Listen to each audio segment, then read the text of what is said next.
అంటే కుక్క పిల్లలకి అన్నం అంత పెట్టినంత మాత్రంలోనే ఏమైందండి, వాళ్ళు బయట ఉంటే ఇప్పుడు నేను పెట్టినా పెట్టకపోయినా సరే అదే రోడ్లో పిల్లలు ఉంటాయి కదా, ఉండకుండా అయితే ఉండవు కదా, కష్టపడటం ఆ రెంట్కి పెట్టడం. మరి వాళ్ళకిలాగే మనమే కూర్చొనేమో ఒక సంతకం చేయంగానే మాకేం లక్షలు రావు కదా.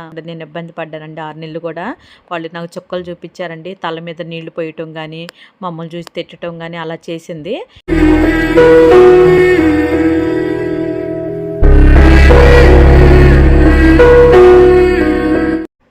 హాయ్ అండి, ఇక్కడైతే పూర్తి వీడియో చూడండి. నేను పాతిల్లు ఇది వచ్చేసి పాతింటి కాంచి నేను కొత్త ఇంటి కాడికి నేను ఎలా ఏంటి అనేది మొత్తం ఈ వీడియోలో ఉందండి. మీరైతే మిస్ అవ్వకుండా చూడండి. మీరు చూసి మీరు మెసేజ్లు కూడా చేయండి. నాకు కొంచెం బాధ కూడా వేస్తుంది, ఎందుకంటే రెంట్కి ఇచ్చే వాళ్ళ మీదేనండి. నిజంగా ఇంత పాపం అసలు పనికిరాదు అని అనిపిస్తుంది నాకు. చాలా అంటే చాలా అక్కడ నేను ఇబ్బంది పడ్డానండి 6 నెలలు కూడా. వాళ్ళు నాకు చుక్కలు చూపించారండి, తల మీద నీళ్లు పోయటం కానీ మమ్మల్ని చూసి తిట్టడం కానీ అలా చేసింది.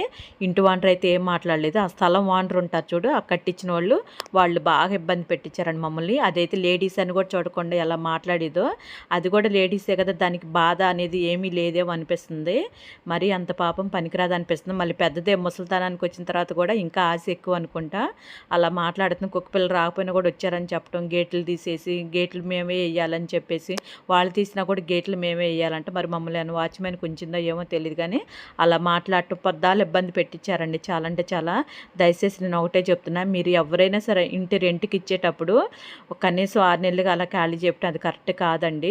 ప్రతి ఒక్కళ్ళు అలాగే చేస్తున్నారండి. మీ నచ్చితే ఉంచుకోవటం, నచ్చకపోతేనే ఖాళీ చేయించటం. మీరేమో బాగుపడాలి, రెంట్కున్న వాళ్ళేమో నాశనం అయిపోవాలి. అదే కదా వీళ్ళ దృష్టిలోని. ఎందుకంటే ఎప్పటికప్పుడు రెంట్లు కావాలి వీళ్ళకి, అంతే. వాళ్ళకి నచ్చిన వాళ్ళు ఎవరన్నా వస్తే వాళ్ళకి ఇచ్చేసుకోవాలి అంతే. ఎక్కువ అమౌంట్ ఎక్కడొస్తే వాళ్ళకి ఇస్తారంతే.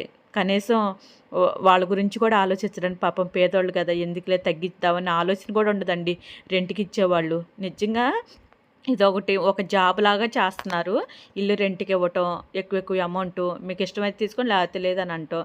ఎందుకంటే మాలాంటి వాళ్ళు చాలామంది ఉన్నారు కదండి ఇల్లు లేని వాళ్ళు. నేను అనుకుంటున్నాను అలాంటి వాళ్ళు బోల్డ్ మంది ఉన్నారు కదా. అలాంటి వాళ్ళు ఏం చేస్తాం, మరి చేసిన డబ్బులు మొత్తం రెంట్కి పెట్టడమే కదా, కష్టపడటం ఆ రెంట్కి పెట్టడం. మరి వాళ్ళకిలాగే మనమే కూర్చొనేమో ఒక సంతకం చేయంగానే మాకేం లక్షలు రావు కదా. పొద్దున్న సాయంత్రం వరకు ఒళ్ళొంచి కష్టపడితేనే డబ్బులు వస్తాయండి. ఆ మాత్రమే కాస్త గుర్తుంచుకొనేసి రెంట్కి ఇచ్చేవాళ్ళు ఎవరైనా సరే కాస్త అటు ఇటుగా చూసి ఇవ్వటం కానీ, వాళ్ళకి కాస్త అంటే కనీసం ఒక 3 సంవత్సరాలైనా సరే అలా ఉండేలాగా చేయండి. దయచేసి అర్థం చేసుకోండి.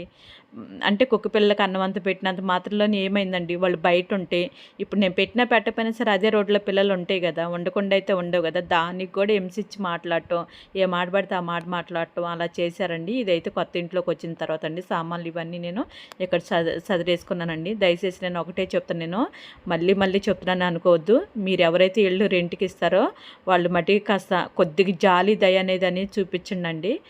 అంటే ఒకళ్ళని కాదు, అందరికీ నేను అదే చెప్తున్నా.